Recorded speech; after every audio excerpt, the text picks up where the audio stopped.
Live from the Washington, D.C. area, it's the Emerald Planet. All the ecology news that our viewers want to know.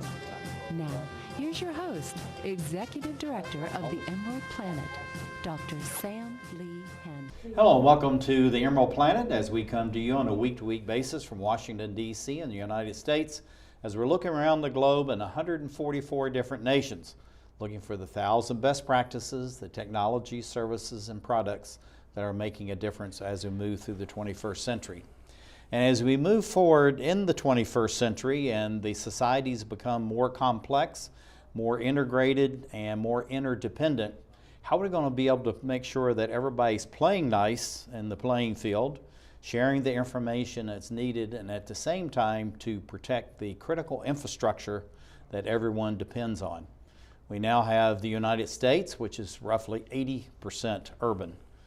Brazil is about 87% urban. And if you go around the globe, there are many societies that are in the 60, 70, 80% range being in urban areas. And so critical infrastructure is most important to protect the way of life. And I have someone sitting right beside me who's actually not only studying and looking at how to do this, is actually doing something about it. David Winks, he's the Managing Director for AcquSight and also a member of what's called InfraGard, and we'll get into what's that, the Electromagnetic Pulse SIG Special Interest Group. And David, welcome back to the Emerald Planet. Well, thanks. Appreciate it, Sam. Glad to have you with us. Tell us a little bit about your organization, the AcquSight, its mission and its vision. Well, we're fortunate to lead a team of advanced technology companies that have partnered with engineering firms and construction firms not only to create solutions, but actually to build them. And we're looking at how do we protect critical infrastructure. Yeah, and I tell you the whole thing about it, and people don't really think about it. We just go about our day-to-day life. We turn on the tap, water comes out. You know, we try to cook something, and either the electricity works or the gas. You know, all these things just work. So why is it so important that we actually try to protect these things? And why would somebody in, you know, say Belarus or Russia or Uganda or somewhere like that have an interest in how the infrastructure is working in the United States or any other developed society? Well, as we found with things like cyber attacks, you know, they might be targeted at one country, but they kind of spread all over the globe. So helping harden the infrastructure against those kind of things not only benefits us here in the U.S., but everywhere on the planet. Now, talking about hardening, this is something that came out in our discussions in the past. Also, the information that we've talked about just getting ready for this television broadcast. What does hardening mean as far as critical infrastructure, and how would we actually define the term critical infrastructure? Well, critical infrastructure is the things that make your society work. You know, what keeps the lights on, what keeps the water flowing, the telecommunications, the hospitals, all those things that are things that we've become accustomed to. And as you think about nation states, a lot of times they'll want to influence the behavior of other countries, and they do so by holding things at risk. If they can hold at risk your electrical power or your telecommunication systems, they can exert influence on you. And so it's in our interest, and quite frankly, the interest of every country, to protect those infrastructures. Now, looking at the infrastructure, these have been evolving since the Industrial Revolution over the last 150, 200 years. And we've become comfortable with them. And we think they're safe the way that they are. But what we're finding is, as we have the Internet of Things, which we thought was, you know, really our best buddy, and we're going to be able to take care of all things in society, all of a sudden this is something that's very vulnerable and actually is many back doors as far as how people can get at and disrupt society. So what do we have to think about all the things that we're using, the water, the sanitation, the hospitals, going to the gas station? All these things really are part of the Internet of Things. They are, and as such, we have to think about not only how to make something work, but how to design it in such a way that it's hard to break or hard to repurpose to do something nefarious, right?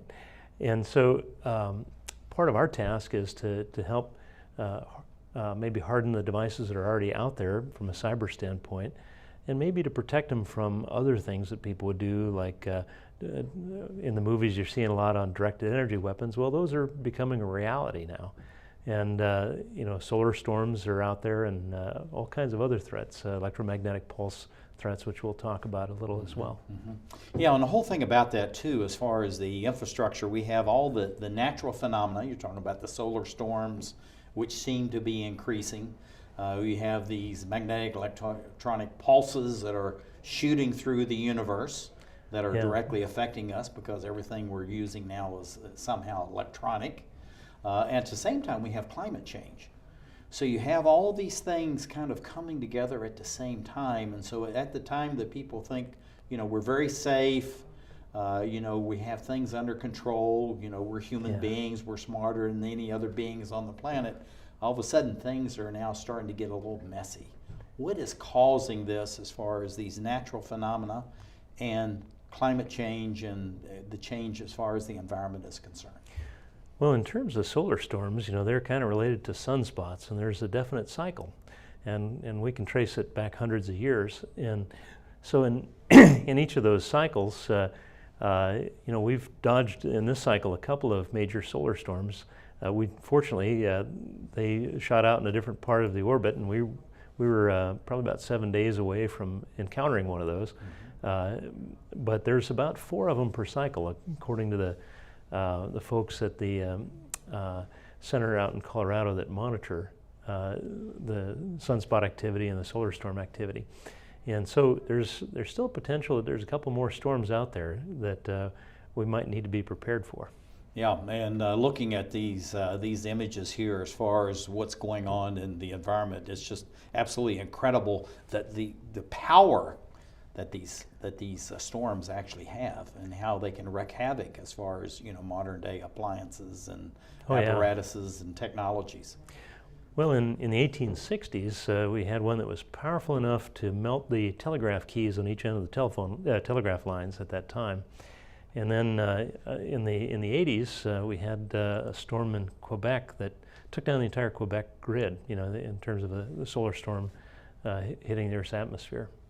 Yeah, and when you look at the power that you have here, just looking at this transmission damage, for this transmission station, I mean, it's just like the whole thing was just melted. And so that's a lot of power, it's a lot of heat, and it's great energy that I'm not sure that as humans we understand really the power of all this and how we need to progress in the future. Now this goes back to your hardening concept. Yes. But also you say built-in resiliency. How do these two work together? Well, whether you're talking about natural storms like solar storms or man-caused ones like directed energy weapons, or when you detonate a nuclear device in the upper atmosphere, you create an electromagnetic pulse. And so if you design your equipment to anticipate that, well, there's going to be this big pulse of energy that comes down the power lines or that is induced in the ground, well, you can safely redirect that energy away from your equipment, and it survives that kind of event. And so it's a lot easier to design it in than to go back and fix it later. So, particularly if it's blown out like we saw in that last photograph. Yes, but fortunately there are technologies, for example, like triodes that can be used to switch large amounts of current and protect substations and transformers. Well, we have this shielded data center here, and we're going to show some more of these types of facilities. When you say shielded, what do we really mean by shielded? Are we redirecting that energy somewhere else, or will we just make sure it doesn't actually get into this, or is it a combination of the two? Well, when we talk about shielding, like a metal enclosed structure, that's what's called a Faraday cage. And what they found is that if you enclosed electronics inside a metal box and you had it properly grounded, the radiation as it would create currents, those would go around the electronics and into the ground and protect whatever's inside. Mm-hmm. And so what we've done with a lot of these things like generators and chillers and data centers and things like that is to be able to put those into containers that will protect them. Now looking at these containers, I mean, these are very sophisticated and you can see the thickness of all these things, but we're redirecting this energy and you're putting it, as you say, into the ground. then what happens to it? I mean, does the Earth just absorb all that? Because this is huge amount of energy that's actually being concentrated at one place or maybe multiple places. Well, for example, in a power line, in about 100 meters of power line, the induced current from something like an electromagnetic pulse is about 1,000 amps of current. But it's a real short pulse. It's only about 300 nanoseconds long. So for the Earth to be able to absorb that energy is a very real thing. And you know, getting it there is the key, is getting it to the Earth without going through your equipment is what we're trying to accomplish. Now, we talk about, you go back in the old days of lightning rods. Yes. Lightning would come down, hit the lightning rod, go into the ground, dissipate. Nobody was hurt. The barn didn't burn, or the house wasn't damaged. Is this what we're really talking about? Can we equate this to the old lightning rods, or is it something much more sophisticated and needs to handle much more energy than what these old lightning rods could do? Well, there are a couple things that are similar in the sense that you're handling a large amount of power. One is speed. You know, when you detonate a nuclear device, the gamma rays travel at the speed of light, and so does the pulse. So it's a nanosecond versus maybe a half a second, and so it's a lot quicker, and you have to respond more quickly. When you have a solar storm, it may not start as quickly, but it'll last a lot longer than lightning. Yeah. Mm-hmm.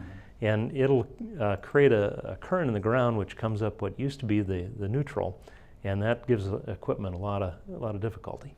Now, looking at this is something we talked about, and also it's in this image here. Storage, whatever it is, for months, not days. Why is that so important? Well, when we looked at what happened in Puerto Rico, you know, most of the generators are set up, and they're set up for 7-day refueling, and they had an 80% no-show rate on their drivers.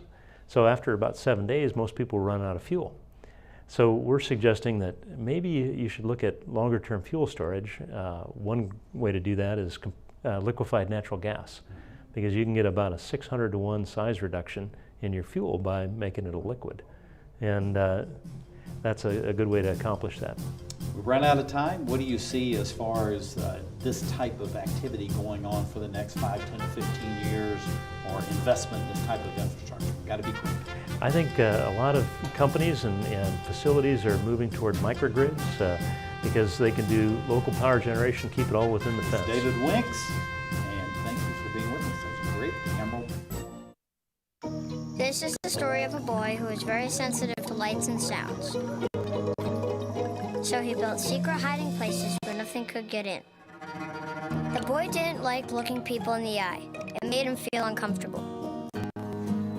One day, he found out he had something called autism.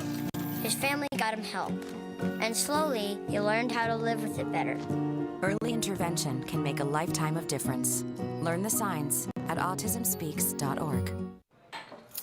What do you think you're doing, Kevin? Was just gonna drive home. There are several warning signs present that you shouldn't be driving. Like hearing voices? Like your text-to-emoji ratio? Oh man, the selfies. Selfie, nailed it. We all have warning signs that let us know that we're probably not okay to drive. Mine is pretending to be your subconscious. Craig, come on man, let's put a ride home. Being a dad is an adventure full of special moments. A cruise? Ride! Unexpected moments. I got this. And even awkward moments. Okay, Dad, thank you. But every moment you spend with your kids, even the smallest moments, can make the biggest impact on your child's life. So take a moment to be a dad today. So, I'm kind of new here, but I've noticed a trend. My human does this funny thing where she goes around and gets all my toys, and then she hides them in that basket by the door. You know, but it's always the same basket, and it's always in the same place. And then she acts so surprised when I find them, but, you know, she's putting them in the same basket. Again. It's like, hello, that's where you put it last time. You were the worst at hide and go seek.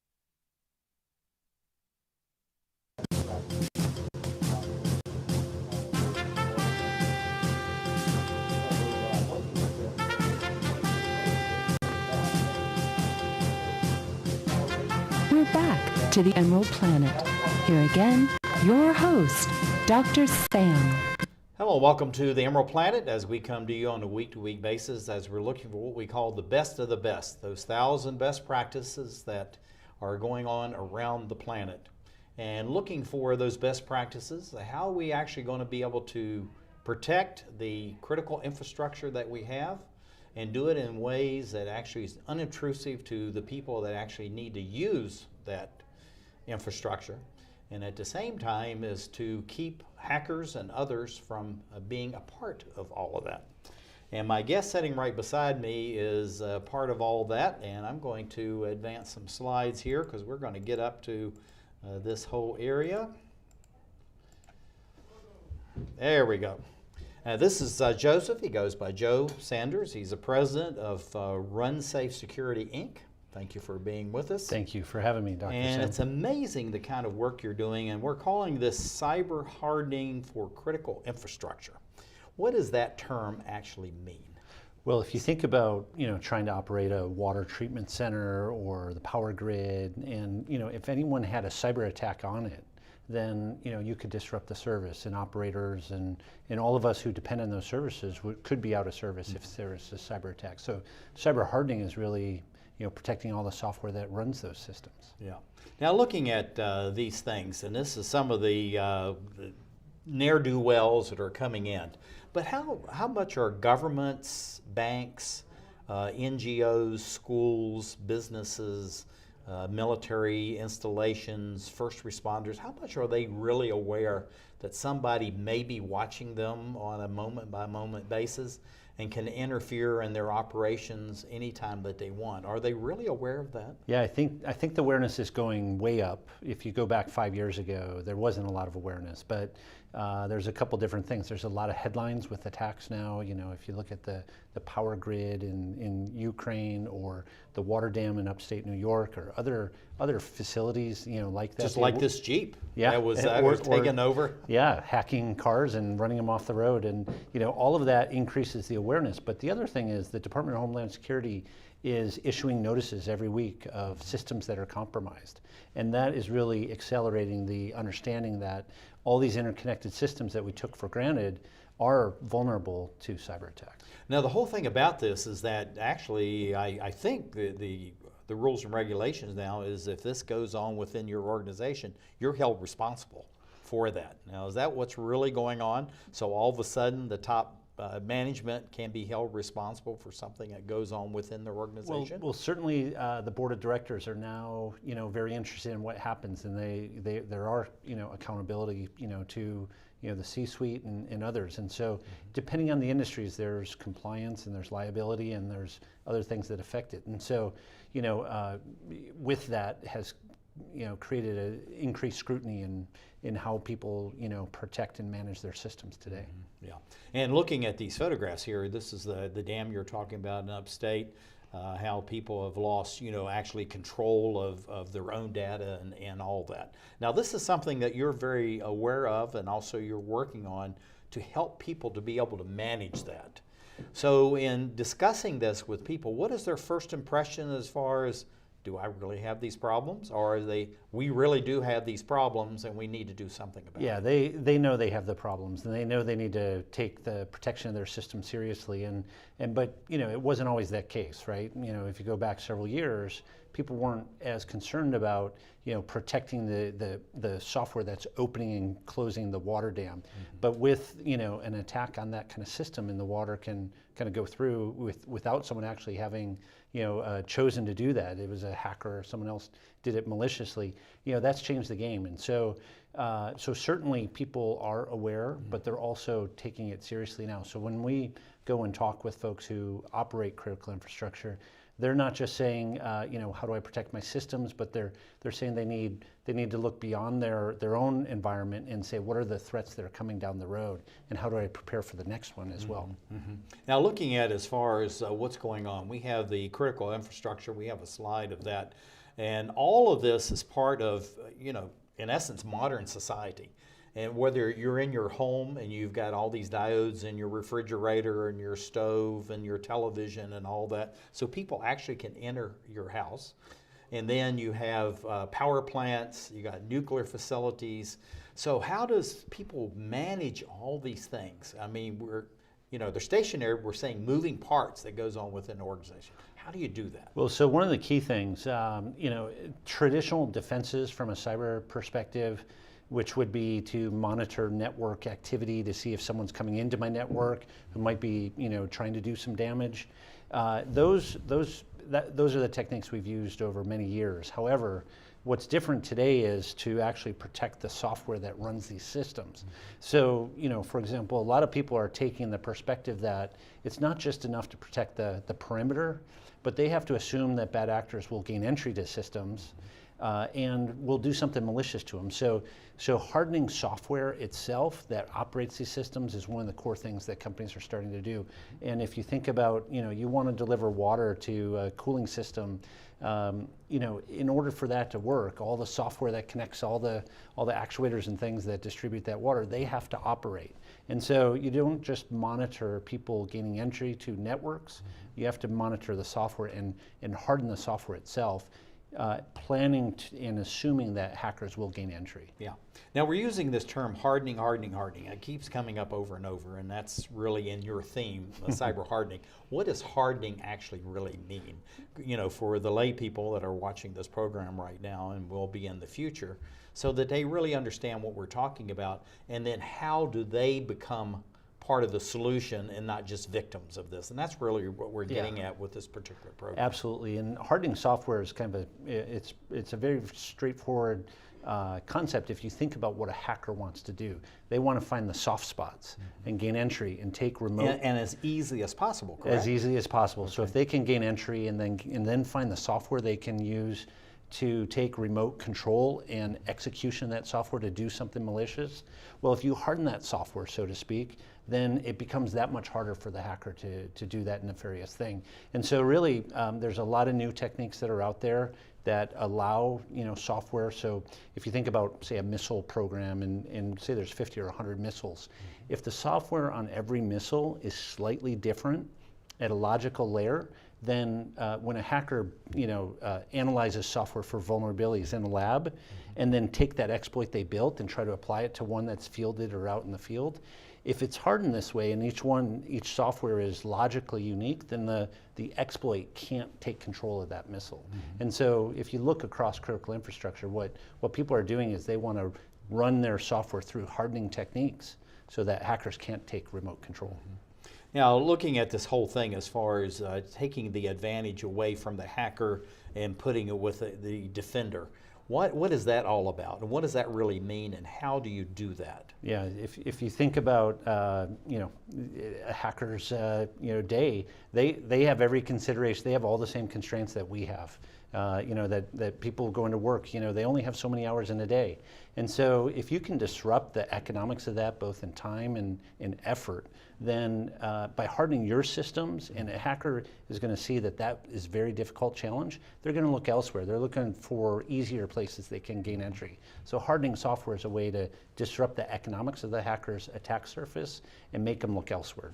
It's the same concept as perhaps ADT on a front door. You know that there's going to be a signal to the police.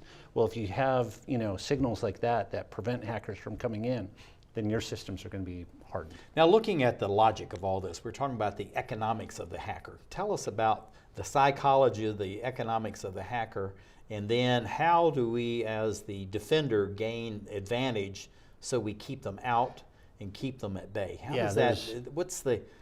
And that's the economics, the hacker has economics, but also the defender has economics. Yeah, it is on both sides. And so the hacker wants to build an exploit once and then apply that attack. So if they built an exploit in a lab, say on some kind of telecommunications router, they could then apply that exploit in that technique that they built. The first time, they could apply it at Citigroup or Wells Fargo or Bank of America or somewhere else. So it's almost like they're practicing, they perfect, practice again, perfect, build their skills, build entryways, find the end runs, and then move to the next. Is that how they want to automate that whole process. And so if you can disrupt that automation then you're forcing them to do manual effort on every attack, and that's in effect what causes them to lose time and look to focus elsewhere.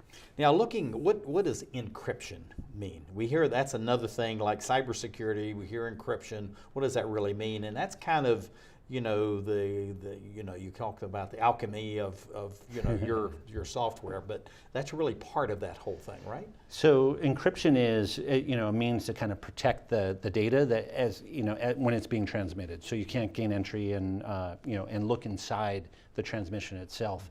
And what we've done is we've said, well, the software itself needs to be protected in a similar way.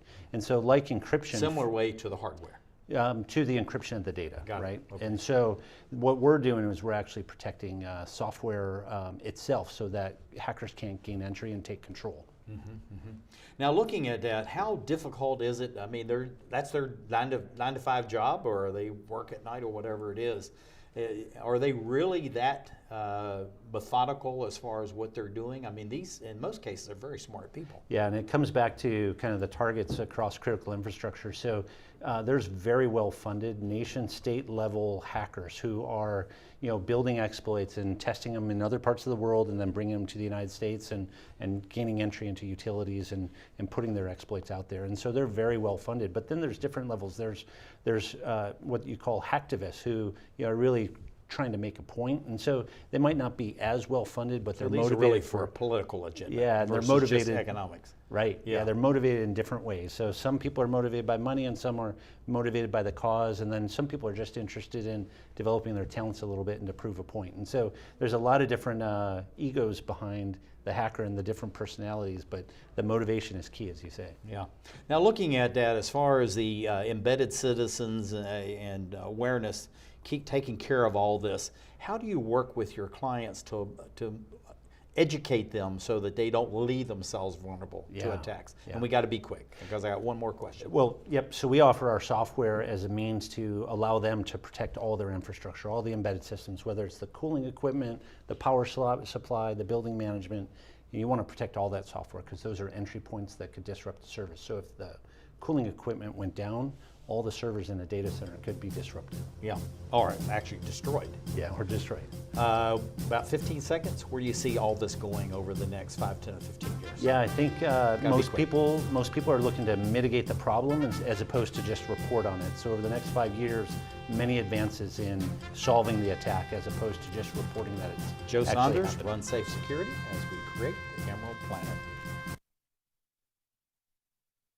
Okay, so we drowned the fire, stirred it, drowned it again, and now just feel if it's cold. Yeah. Cool.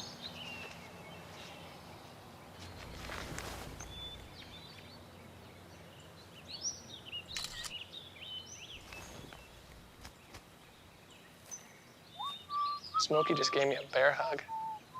I know. I already posted it.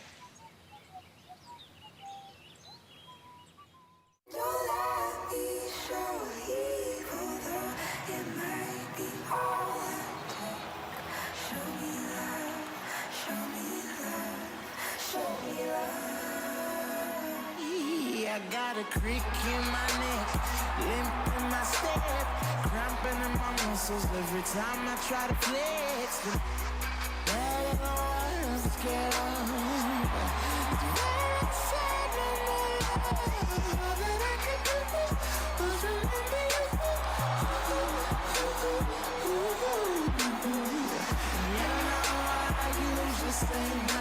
but if you throw me love, I'll throw you some more.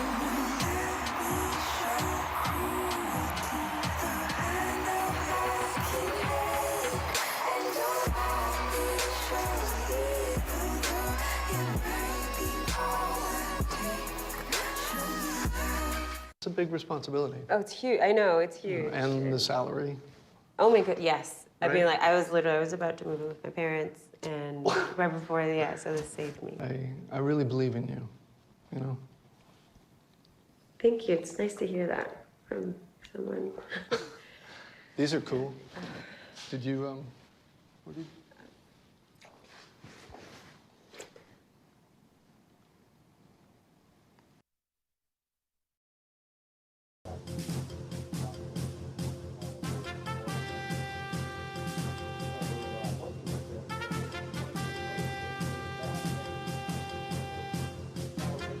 we're back to the Emerald Planet. Here again, your host, Dr. Sam. Welcome to the Emerald Planet, as we're looking for the people that are actually creating and generating and sharing the processes that are used to protect critical infrastructure. Many people hear about hacking and hackers. They hear about their personal data has been stolen from, this bank or a hospital or whatever it is. And there's a general unease about all this, but they have no idea about who's actually behind this, who's working on it, who's trying to take care of it and to be able to protect them. And we have a gentleman sitting right beside me. He goes by Mike, but it's Michael Martin. He's Vice President of Business Development for XNRGI Inc. And they develop special batteries. Yes. And this is all part of what we've been talking about as far as cybersecurity, cyber hardening, all these things, the cyber world as far as taking care of power generation and any facilities and infrastructure that are being used in a critical nature for society, for local communities. And Mike is kind of in the middle of all that because they're doing what's referred to as the last mile, Mike, and we're going to talk about that in a few minutes. But looking at what you're doing as far as your organization, how does all this fit with microgrids, off-grid distributed energy generation, and then being able to actually provide security for whatever the organization or the installation may be? Sam, the key to any microgrid is to have the power when the power goes out. And that's where batteries come in. We took a very different approach to batteries, where we took a semiconductor approach. We literally build batteries the same way your television sets are built. So if you think about the old battery technology, it basically is a 67-year-old technology. Ours is the next generation. Now, looking at batteries, this is something as far as the renewable energy is concerned. This is something that they've been working on for years, and has been literally billions invested in various battery type technologies. And it's that last mile. In other words, we can generate, use the sun, we can use the wind, low flow hydro, we can use all different kinds of renewable energy, but yet it needs to be used or it needs to be stored so that we can use it. So how does batteries fit into that mix as far as the next generation as far as renewable energy is concerned? Well, if we just look at the grid and we use Lawrence Livermore Laboratory, their statistics, they claim 68% of all the power that's produced in the United States, it goes wasted. And that's 6 times the amount of alternative energy that's produced in the United States. So it's not so much the fact that the grid is wasting everything, it's just the fact we have too much power at wrong times. So what batteries do is, quite frankly, store the energy instead of wasting it. Yeah. And so the whole thing about storing the energy, I know that we have our car batteries, and we have little batteries that go into our cell phones and into the television remote control. You have all these different kind of batteries around us. But you're talking about something, as far as storing energy and doing it in a very efficient way, something quite different than what we typically think of as a battery. Correct. What's different? What's different is the fact that we're storing battery in a silicon wafer. And we're doing it in such a way that the energy density is some 5 to 6 times greater than other batteries. And what that means is that in a smaller footprint, you can store more energy. So when we're talking about either a cell phone, we can make a cell phone run 6 times longer. We can make a battery for a microgrid or for a grid situation. Quite frankly, we can make it in a smaller footprint so that what you're not doing is using up so much real estate, because microgrids tend to go into cities. So the footprint is actually incredibly important. Yeah, and the whole thing about that too, as far as looking at the cities and the architecture that goes into designing these batteries, is really critical. and how that can store power, hold power, and for the length of time.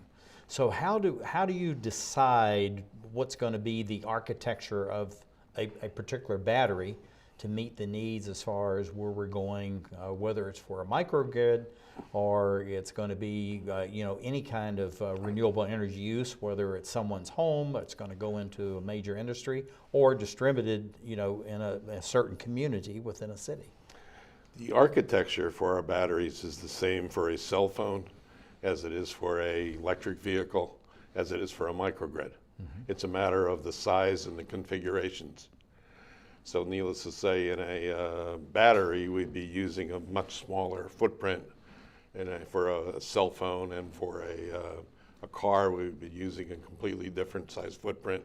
And for a microgrid, the size of the footprint is dramatically different. Yeah, and looking at that, talking about the batteries that you have, there's some improvements that you've have been making to this in order so that they last longer and not as destructive, and also will be able to provide better service as far as storing energy. And how is that different, and how is this whole industry evolving for the future as far as where it's going with the types of technologies and also the types of materials that are being used? Well, there's no getting away from it that cobalt is a key to battery storage. And so we've all seen the pictures of various cell phones catching on fire and automobiles catching on fire, and it's a question of the architecture. That's usually a function, and quite frankly, of dendrite growth, which is a tree-like, it's basically a battery wanting to destroy itself. With our architecture, when we started out to build this battery, we use lithium metal versus lithium ion. The difference is lithium metal is all lithium. Lithium ion is 6 parts graphite and 1 part. So it's a much more watered down version of energy storage. So you can literally take a hammer and nail through our battery, and we cannot get it to have a thermal runaway. And thermal runaway is something where actually it's really destroying itself. Yes. Okay. And looking at this as far as the architecture of this, why is this so critical as far as where we're going in the future, but also for use right now, as far as allowing renewable energy, the microgrids, to be used in many more places, and at the same time to help lower the cost to the consumer, because that's what it's all about. You have to have a public good that's going to be less cost to the consumer. Sam, there's nothing that the semiconductor industry hasn't touched that hasn't dramatically lowered the prices. Think of a TV set. Years ago, you'd buy a TV set that was 600 pounds and had a terrible picture, and it cost you $3,500. Today, you buy a set a little larger than that. It weighs about 14 pounds, and it costs you less than $200. Well, that's literally what we're doing to the batteries. We're using a semiconductor approach to make batteries less expensive, more available, and less subject to heat. Heat is waste. So when you hold on to your cell phone and you feel how warm it gets, that's waste. That's batteries wasting the transmission of energy throughout the system. So this whole thing of as far as reducing the amount of heat that's being generated, how does that directly relate to the environment? We have now literally billions of cell phones. They're very small. Everybody's carrying it with them. But when you multiply it by the numbers that are on the African continent and the Indian subcontinent and China and places like that, this heat, really does affect, local conditions. And then, it's talking about, the grid and the amount of energy it's passing through. Evidently, only about 30% of the energy that's, being generated actually reaches the consumer. So how do we short circuit that again so that we have less heat, less emissions into the environment, but then lower cost to the consumer? That all has to do with the architecture. So if the architecture is designed to most efficiently move electrons, and that's literally what we're doing. So if we don't have the resistance, we don't have the heat buildup. And when it magnifies itself is like in a large microgrid. So other companies have approached it by literally building a refrigerator around their batteries to keep their batteries cool. We don't need to do that because we're not creating the heat through resistance. So looking at, we're looking at some images here as far as the storage and the batteries and all that. So how do we remove that resistance and then remove the heat from that? How is that really the engineering or the physicality of that? Well, that all happens through the metallization, which is your current collector. And that metallization is done in nanometers. If you take a nanometer is 1/1000th of a micron, and a micron is 100 times, which is a hair follicle. I see. So we're dealing in very, very small energy paths. So they're right-sized. We're not trying to force we're not trying to force electricity through something. Yeah, and the whole thing about this, again, we're running out of time, but to make this much more transportable, to make it movable throughout areas, so all this is actually reducing weight, reducing the amount of heat, and also reducing the amount of energy that needs to be used for all this. It's all about efficiency, and that's the whole function behind a microgrid. We can build a microgrid much more efficient than we can build a national grid. Yeah, and this is all about really using less materials, less energy, and more benefit as far as the consumer is concerned. What do you see for the future as far as the movement and the expansion of new and more efficient batteries? And we got to be quick. We're only about 20 seconds. It's one of the most dynamic fields you can imagine, because everyone has an energy problem. Yeah, and everybody needs it. And this is the whole thing is you got African continent, 1.2 billion people, and they all want energy. Michael Martin, Vice President, XNRGI, thank you for being with us as we look around the globe to create the Emerald Planet. This is the story of a boy who is very sensitive to lights and sounds. So he built secret hiding places where nothing could get in. The boy didn't like looking people in the eye. It made him feel uncomfortable. One day, he found out he had something called autism. His family got him help, and slowly, he learned how to live with it better. Early intervention can make a lifetime of difference. Learn the signs at autismspeaks.org. What do you think you're doing, Kevin? Was just gonna drive home. There are several warning signs present that you shouldn't be driving. Like hearing voices? Like your text-to-emoji ratio? Oh man, the selfies. Selfie, nailed it. We all have warning signs that let us know that we're probably not okay to drive. Mine is pretending to be your subconscious. Craig, come on man, let's split a ride home. Being a dad is an adventure full of special moments. A cruise? Right. Unexpected moments. I got this. And even awkward moments. Okay, Dad, thank you. But every moment you spend with your kids, even the smallest moments, can make the biggest impact on your child's life. So take a moment to be a dad today.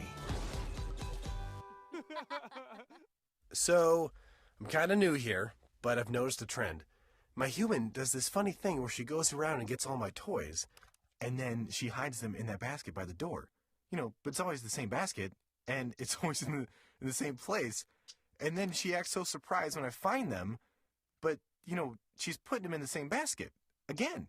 It's like, hello, that's where you put it last time. You were the worst at hide and go seek.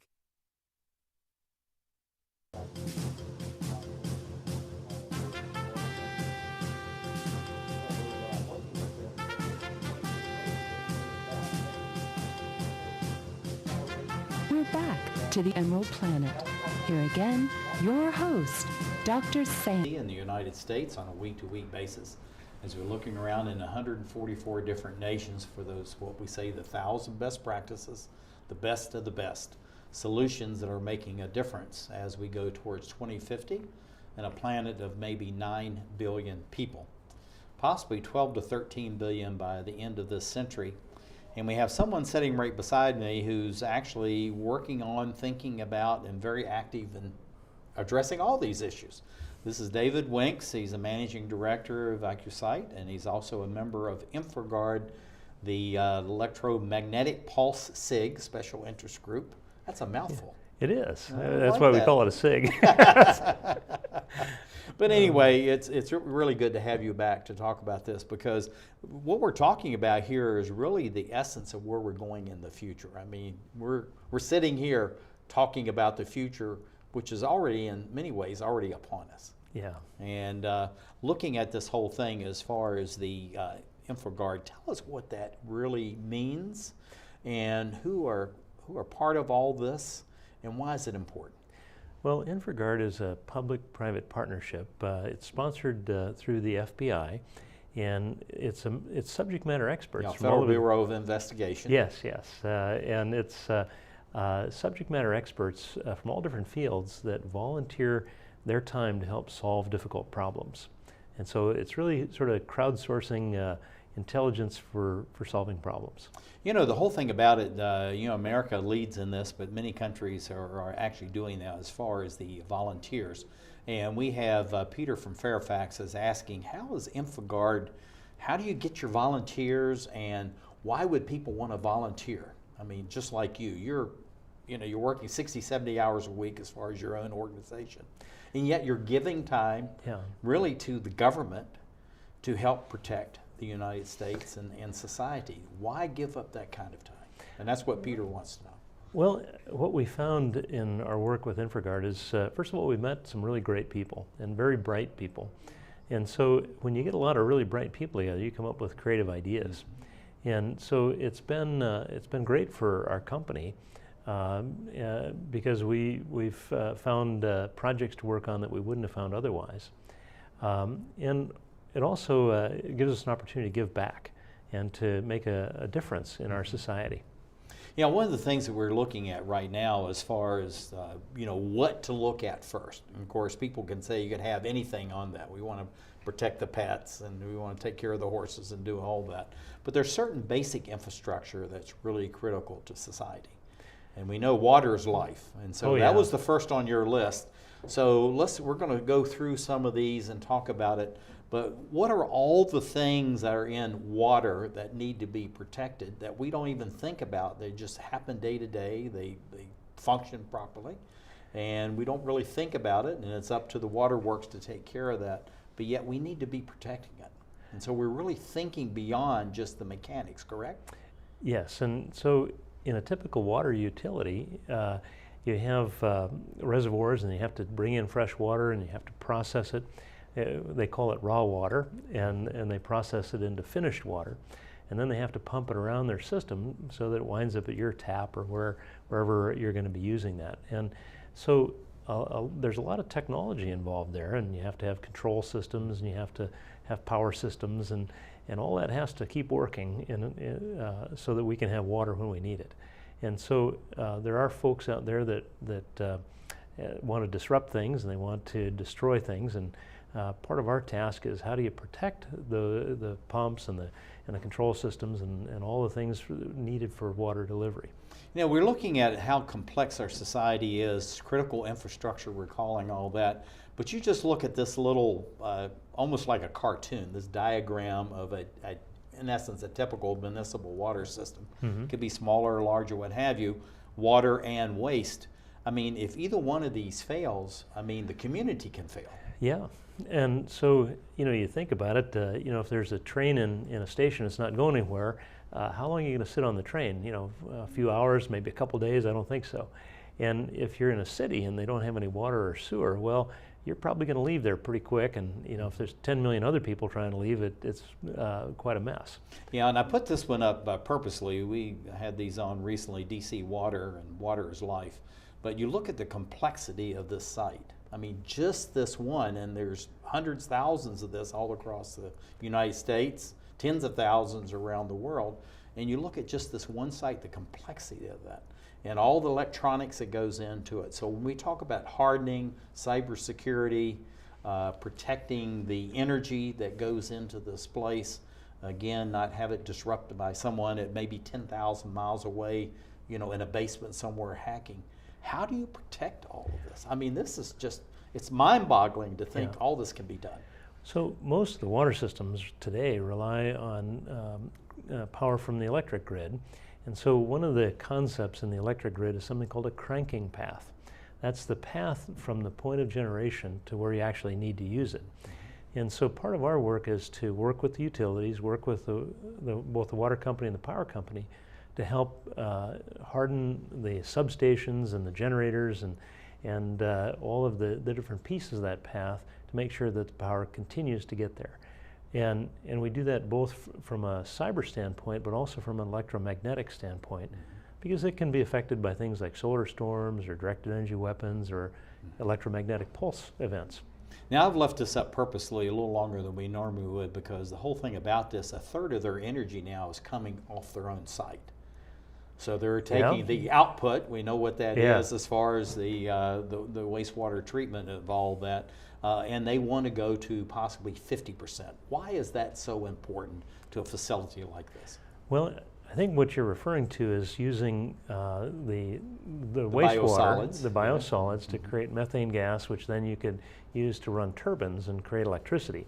So that's a good use of technology, and it gets rid of you know, some of the waste byproduct that way. Yeah, but the whole thing about, though, as far as cybersecurity and hardening the asset and protecting it from outside interference, how does that help when you're producing your own electricity? Well, a lot of folks that would want to disrupt that or hack that, they would want to gain control of the system through what are called the programmable logic controllers or the serial to Ethernet converters, all the different things that make up the industrial control system. And they probably want to shut off the generator or to overspin it and blow it up and, you know, do things that would cause damage. And so part of our job as defenders for that is to help those utilities prevent people from being able to hack into their system and do bad things. Looking at hospitals, that's second on your list as far as critical infrastructure we have to protect. But you look at the complexity. I mean, a hospital, small, large, or in between, they really are mini cities. Oh, they operate 24/7, 365. They have to stay on. They have to keep the lights on all the time. So how do you protect, again, all of these, the electronics and the mechanical systems that goes to run a hospital? We first start by hardening at the binary layer, the software, and how the computer chips talk to memory. And we make it different in every device, logically different, functionally the same, so that as malware would get into the hospital network, it couldn't execute or couldn't propagate across devices. So it's sort of like putting it in quarantine. And so that's how we help protect those hospital networks. Yeah, I tell you, it's just incredible. You look at the complexity of these, the photographs and all the technology we're looking at, and this is just not even a scratch on the scratches as far as what is there. Looking at our ports, this is something, now why did you select that as third, and why is that critically important to a nation that may be under siege as far as outside hackers and even a solar flare? Well, most of the ports, there are probably half a dozen ports in the United States that comprise a large part of our traffic. And they have ships coming containers. In. Yes, all of the import of goods and the export of goods. And so those ports usually operate using electric cranes to try to minimize, you know, exhaust, and but that then makes them vulnerable to extended grid outages. So we want to help those ports create their own power generation capabilities so that they could have, say, a microgrid and run independently, or to work with the utilities to harden that cranking path from the point of generation all the way to that crane that's offloading things from the ships or unloading them. Yeah, and you know, the the beauty of these things is how elegant it really is for something that's very mechanical, it's very large, but critically important as far as society is concerned. And so it's just like having all these containers comes halfway around the world. We need to move those goods in and out for people. So how do we, so we are using microgrids, producing energy, just like we talked about, you know, DC water producing a third, maybe going to 50% of its own energy. So we're doing that very same kind of thing and then hardening those critical paths at the site itself? We are, and we're hardening the infrastructure on those microgrids both from a cyber standpoint, as we talked about earlier with the binary cyber hardening, and we're also using other techniques like artificial intelligence to monitor the traffic. And but then we're also coupling that with protection on the transformers and the motors and all the things that would run the cranes. And we use a technology there called a Bytron, which is a device that can take surges and take them to ground very quickly to protect the equipment so that it's not damaged. Yeah, it's not damaged. And then we talk about the last one. We're running out of time as far as the flight and use of aircraft. In other words, they're saying that we may have 2 to 3 times more air passengers in the next 10 years than we even have today, because more people, more middle class, going to go to more places. Yeah, we found that you have to have a really good air traffic control system when you get that many vehicles in the air all at once. Mm-hmm. And so having that up all the time is critically important. And so ensuring that somebody isn't hacking it's a real good thing, and making sure that you have all the energy you need to run all of the radar systems and all of the what are called IFF systems, identification of friend or foe, if you will. Having all that in place is real important. Well, we've just run out of time, but what do you see for the expansion and growth as far as using all these various technologies, microgrids, off-grid distributed energy over the next 5, 10, 2 and 3 decades? Well, we're going to see a lot more microgrids. We're going to see a huge upswing in the amount of batteries to store that energy, because it's produced at various times that it might not be used at that time. Michael, thank you for being with us. It was really great having you here, David. And this is David Winks.